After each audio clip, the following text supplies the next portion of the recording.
Bismillahirrahmanirrahim. Assalamualaikum warahmatullahi wabarakatuh.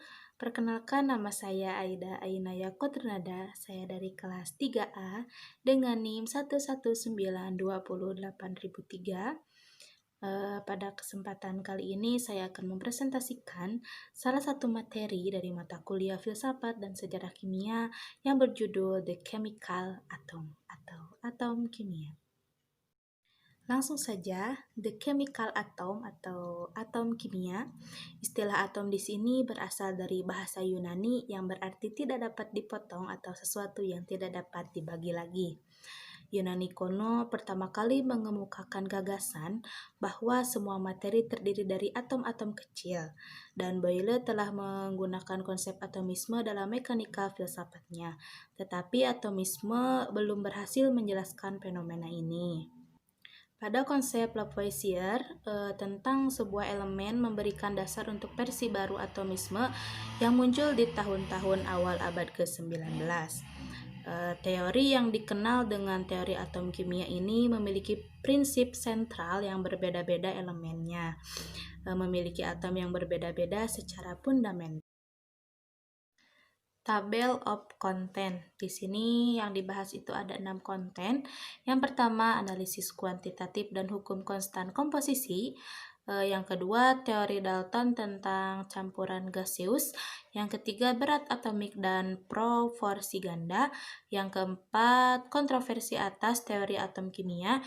Yang kelima, Berzelius dan berat atomik. Kemudian yang keenam, hipotesis Prout.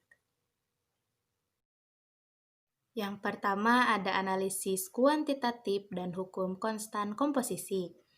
Teknik analisis kuantitatif dimajukan secara signifikan oleh Jerman. Analisis kuantitatif digunakan untuk memverifikasi hukum komposisi konstan.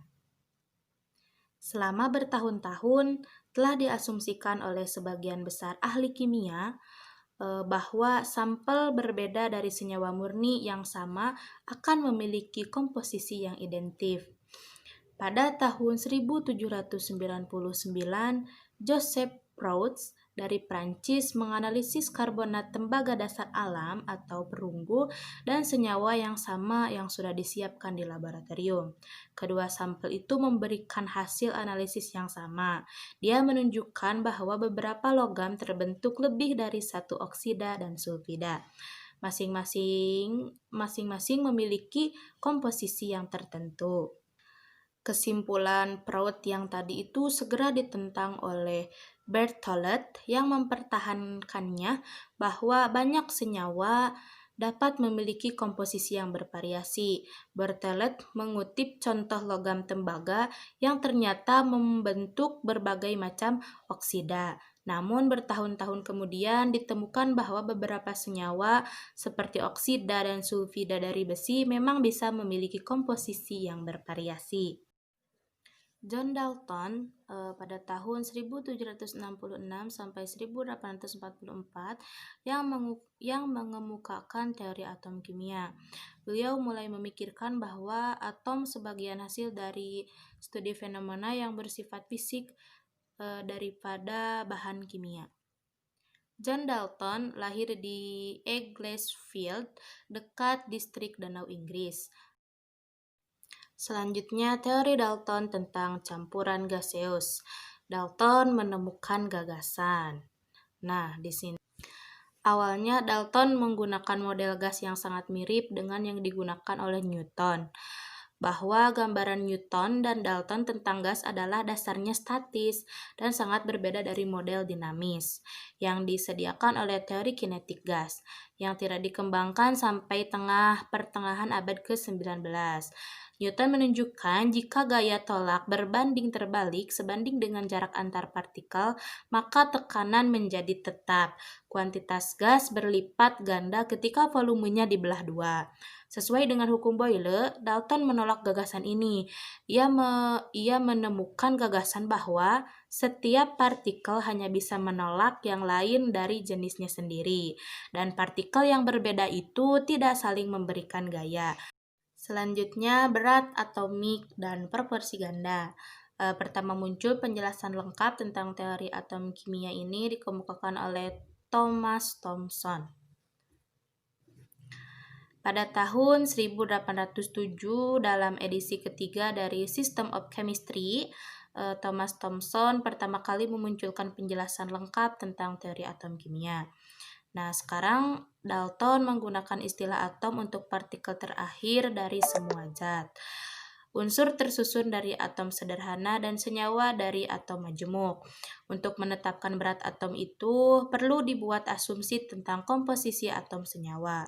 Teori Dalton memberikan penjelasan yang sigap untuk hukum proporsi yang pasti. Juga diprediksi bahwa ketika dua unsur membentuk lebih dari satu senyawa, maka berbagai bobot dari satu elemen yang digabungkan dengan bobot tetap dari elemen lainnya harus dalam rasio numerik yang sederhana.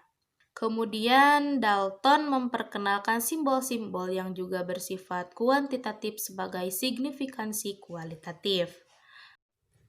Selanjutnya, kontroversi atas teori atomi kimia. Gay-Lussac menemukan dalam reaksi lain keseluruhan sederhana rasio. Telah diketahui bahwa hidrogen dan oksigen bergabung menjadi 2:1 rasio volume.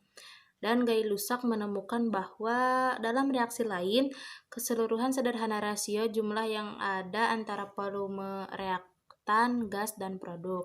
Hasil ini menunjukkan bahwa volume gas yang sama mungkin mengandung jumlah yang sama dari atom sederhana atau senyawa. Kemudian Amadou Avogadro Italia yang berdemonstrasi pada tahun 1811. Beliau yang berdemonstrasi bagaimana teori atom Dalton dan hukum Gay-Lussac dapat direkonsiliasi.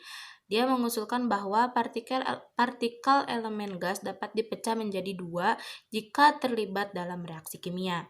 Banyak ahli kimia juga yang merasa sulit untuk menerima bahwa partikel fundamental unsur gas mengandung lebih dari satu atom. Kemudian ada Berzelius dan berat atomik. Pada tahun 1813, Berzelius mengusulkan sistem simbolisme kimia. Nah, simbol Berzelius ini lebih disukai daripada simbol Dalton. Pada tahun 1813, Berzelius mengusulkan sistem simbolisme kimia yang menjadi dasarnya yaitu notasi yang digunakan saat ini. Dia menyarankan agar satu volume elemen menjadi diwakili oleh huruf awal nama latinnya ditulis dengan huruf kapital, di mana dua elemen yang memiliki huruf awal yang sama non-logam diberi satu huruf dan huruf kecil kedua ditambahkan ke simbol logam. Yang terakhir, hipotesis Prout. William Prout mempublikasikan hipotesisnya bahwa semua materi pada akhirnya terdiri dari hidrogen. Pada saat itu, Dalton bersikeras bahwa atom dari setiap elemen berbeda dari elemen atom lainnya. Sebagai jumlah elemen yang diketahui meningkat selama kuartal pertama pada abad ke-19, sehingga jumlah atom individu yang didalilkan meningkat sesuai. Lavoisier mendaftarkan 31 elemen di trite, tidak termasuk cahaya dan panas. 8 diantaranya kemudian terbukti sebagai senyawa. Tabel Berzelius pada tahun 1826 berisi 49 elemen. Bagi banyak orang, gagasan bahwa alam semesta terdiri dari sejumlah besar partikel fundamental itu tidak masuk akal. Begitulah iklim opini ketika pada tahun 1816 William Prout mempublikasikan hipotesisnya bahwa semua materi pada akhirnya terdiri dari hidrogen. Mungkin sekian yang dapat saya sampaikan. Mohon maaf atas segala kesalahan. Mudah-mudahan dapat dipahami. Wassalamualaikum warahmatullahi wabarakatuh.